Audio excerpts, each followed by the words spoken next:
Cari ilin noyabr ayında Ailə, Qadın və Uşaq Problemləri üzrə Dövlət Komitəsi UNICEF-in Azərbaycandakı nümayəndəliyi və Regional İnkişaf İctimai Birliyinin birgə əməkdaşlığı çərçivəsində Azərbaycan uşaqlarının 5-ci iyun Respublika Forumunun keçirilməsi planlaşdırılır. Forumun işinə start vermək məqsədi ilə 1 iyun Uşaqların Beynəlxalq Müdafiəsi gününə əsr olunmuş Mənim Səsim, Mənim Hüquqlarım adlı tədbir keçirilib.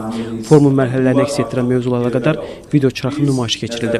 Dəyirmi masada Respublikanın hər rayonunu təmsil edən müxtəlif millətlərdən olan uşaqlar iştirak edib. Daha sonra xarici uşaqların Azərbaycan uşaqlarına təbrikləri nümayiş olundu.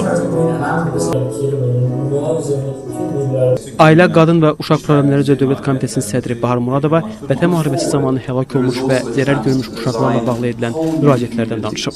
Bütün beynəlxalq təşkilatlara ünvanlanmış etiraz bəyanatlarımızı göndərmişik və bu proses davam etməkdədir. Bütün görüşlərimizdə Azərbaycanda beynəlxalq təşkilatların nümayəndəlikləri ilə, səfirlərlə, bizim qurumla paralel digər ölkələrdə fəaliyyət göstərən qurumların rəhbərliyi ilə münasibətlərimiz zamanı biz bu məsələni hər zaman diqqətə gətiririk və həm ölkə daxilində, həm də xaricində bu məsələnin qınaq obyekti olması üçün dostlarımızı bu prosesə cəlb etmək istəyirik. Amma söyləməliyəm ki, indiki halda demək olar ki, biz istəklərimizə nail oluruq ölkə olaraq.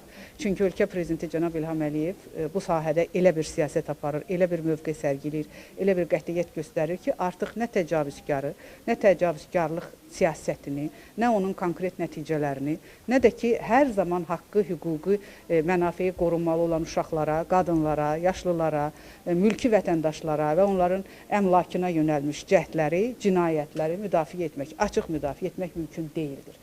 Həmçinin komitə sədri azyaşlı qızların erkən evləndirilməsi və ana olması hallarına qarşı görülən tədbirlərin nəticələri barədə məlumat verib. 2010-11-ci ildən bu yana, çünki niyə 2011? Ən pik nöqtə bu sahədə 2011-ci il olmuşdur.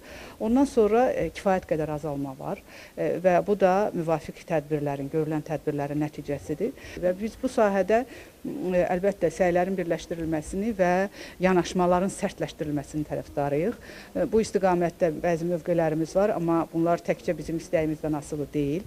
Müvafiq dövlət orqanları bununla bağlı bizim mövqelərimizi dəstəklədiyi və parlamentdə bu məsələyə baxıldığı və qanunvericiliyə dəyişiklik edildiyi halda bu cəzalar sərtləşdirilə bilər. Amma indiki halda mənim fikrimcə ən sərt cəza ictimai qınaqdır.